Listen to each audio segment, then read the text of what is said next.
Neeny Coming, Neeny Going by Karen English. Paintings by Synthia St. James.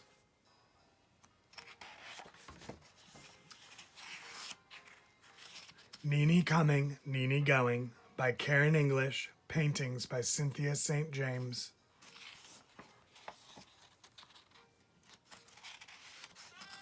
To the reader, Dafuski Island, where this story is set, has seen many changes.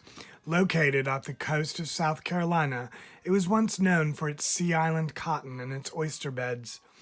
It was also the home of a culture that blended American and West African customs. The language, too, was a blend of African and English. This story is set in the 1950s. By that time, pollution had begun to destroy the oyster beds and the island way of life. Many islanders had to move to the mainland. Neeny Coming, Neeny Going represents that loss and the sorrow that often accompanies change.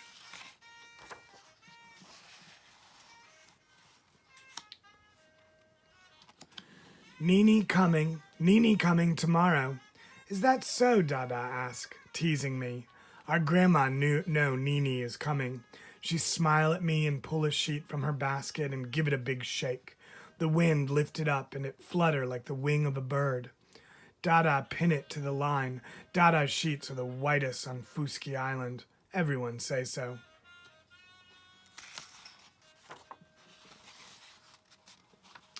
I turn and run to the creek shore where Uncle Dink is mending his crab net.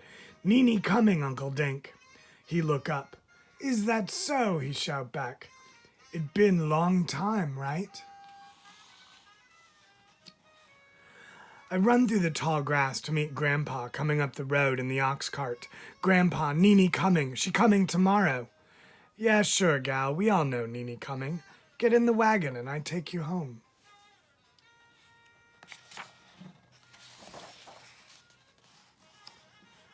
We pass the schoolhouse where Miss James teach all the children on the island. It's summertime and no one there, but I yell at the schoolhouse anyway. Neeny coming tomorrow. I look up at the sky just then and see an osprey nest high up in a tree. Neeny coming, I tell that old nest.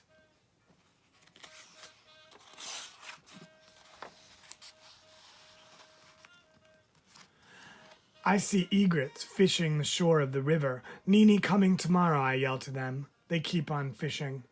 Me and my cousin, Neeny, live like sisters until Aunt Marie send for her. Then Neeny go far away to live with her mama in the big city on the mainland, and I don't ever see her again.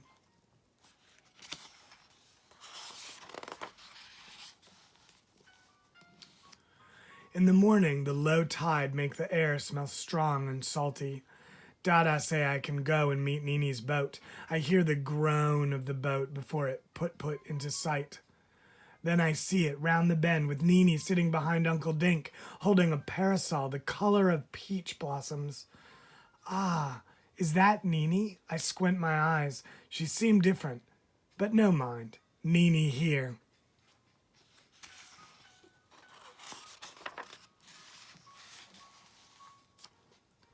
Before Neeny can get off the boat, I throw my arms around her. Neeny here at last. I'm so happy, my heart dancing. Ah, cousin, don't rock me like that. You make me feel more seasick. I grab her small suitcase and balance it on my head. Uncle Dink carry the big one. Up the road we go. Be careful with my cases now, Neeny says. They are brand new. Neeny here, I shout to Mr. Frogmore behind his mule plowing his great field. Mr. Frogmore shout back, So, you back among us, Neeny? Just for a little visit, Mr. Frogmore. She raise her parasol over her head and give it a twirl. I think tomorrow we get up early and pick blackberries after chores so Dada can make a cobbler. Next day we go bogging for crabs in the marsh. Next day we collect sweet grass for basket making. Oh, I got plans.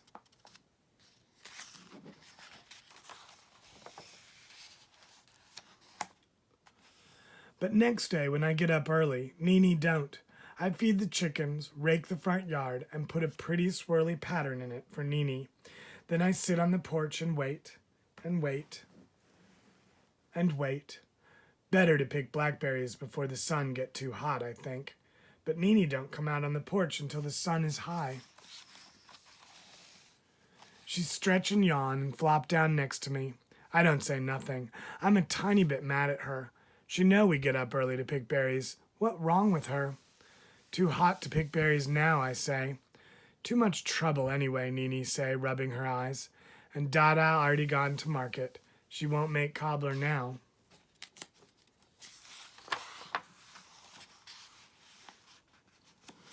But I'm too tired to move off this porch, Nene say. I've traveled a long way, Essie. First I take the cab to the bus depot, then I take the bus to the riverboat, then down the river, then Uncle Dink pick me up in the fishing boat. Nene wipe her forehead with the back of her hand. I too fatigued. I picture Nene traveling. You do all that?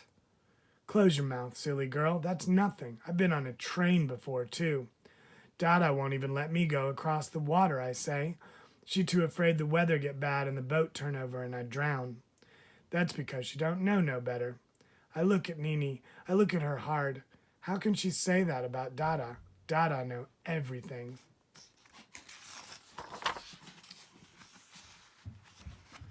Next morning, Nene get up early. But for what?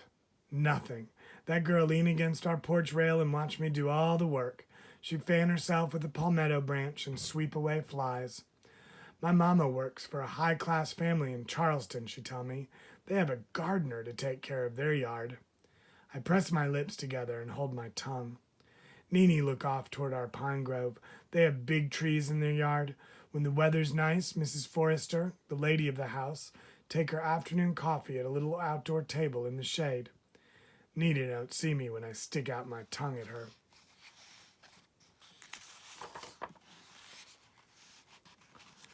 Later, Dada call us inside so she can braid my hair. Nene watch her fast fingers. Then she say, my mama sent me to the beauty parlor for my birthday and I got Shirley Temple curls. Dada say nothing, but I can feel her thinking. I got a purple velvet headband and a birthday cake with 5 pink roses on it and 10 pink candles. Mama took me for ice cream, too. Dada and I look at each other. I think Nene talked too much and all about herself. She don't ask how Dada back trouble is. She don't ask about the big factory that might be messing up the waters for shrimping, or how Uncle Dink like it if he couldn't crab or shrimp no more. Nene talk about Nene.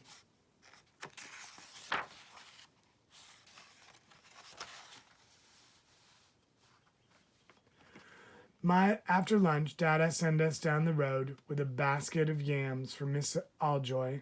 Miss Alljoy delivered all the children of the island. Nene, too. She always have Benny candy for us. Before we leave, Miss Alljoy bring out a tray of Benny. My mouth water and I take a big piece. Nene break off a little piece and bite off a tiny corner, then poke around in her mouth with her baby finger. Later, she tell me, I don't like the way the sesame seeds get in my teeth. Chocolate candy's better. When Uncle Dink and I go bogging for crab, Nene just watch from the pier. When I gather sweetgrass for Dada's baskets, Nene sit on the shore and look out at the water like she wants to swim home. Okay, Miss Nene, Dada say after we get back. Let's see what you remember. Nene's fingers forget what Dada show them.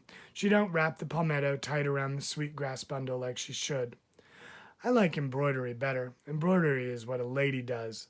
I look at Dada. Dada smile. Is that so, she say. Well, you fine ladies, you got the wash to hang up. Now run and get to it.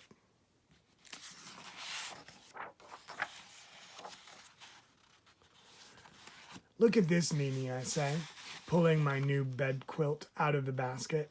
See, here a patch from that dress you loved, the one with yellow flowers.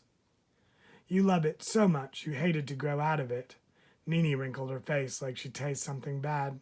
I don't know why I ever like a dress with bright, clashy colors like that, so loud they scream at you. She give a little shudder that sent a chill in me, too, like someone dumped cold water on my head. Anyway, I only wear store-bought dresses now, Nene say.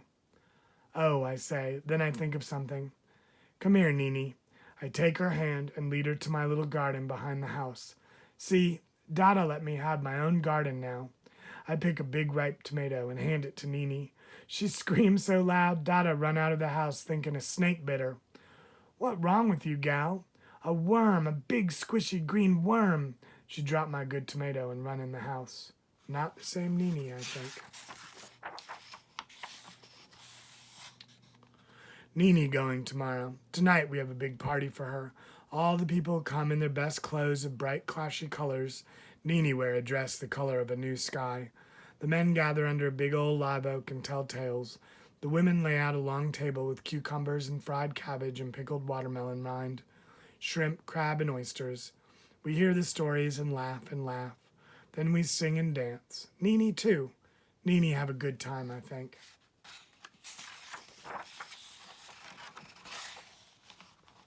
Neeny come like a visitor who didn't want to visit, but still I'm sad she leaving.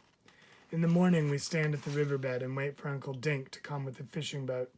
Neeny put her arm around me and I put my arm around her. She's still my best cousin. I have a present for her. I wrap it up in brown paper so she can't see it until she get home. Open it when you get home, I tell her. She promised me she will. I give Neeny my new bed quilt so she can remember her family on the island. She can remember her best dress I know she still love, and my first party dress, and Aunt Carolina's wedding dress, Uncle Dink's old work shirt, and the curtains in Dada's bedroom. Neeny say they always remind her of a field of wildflowers. You come visit me, Essie. Make sure it's soon. I smile at Neeny. I don't know what she mean by soon. Soon to Dada I mean when I get a lot bigger. I don't know what soon mean to me. In the boat, Neeny look back and wave. I wave back and think, Neeny come, and now Neeny go.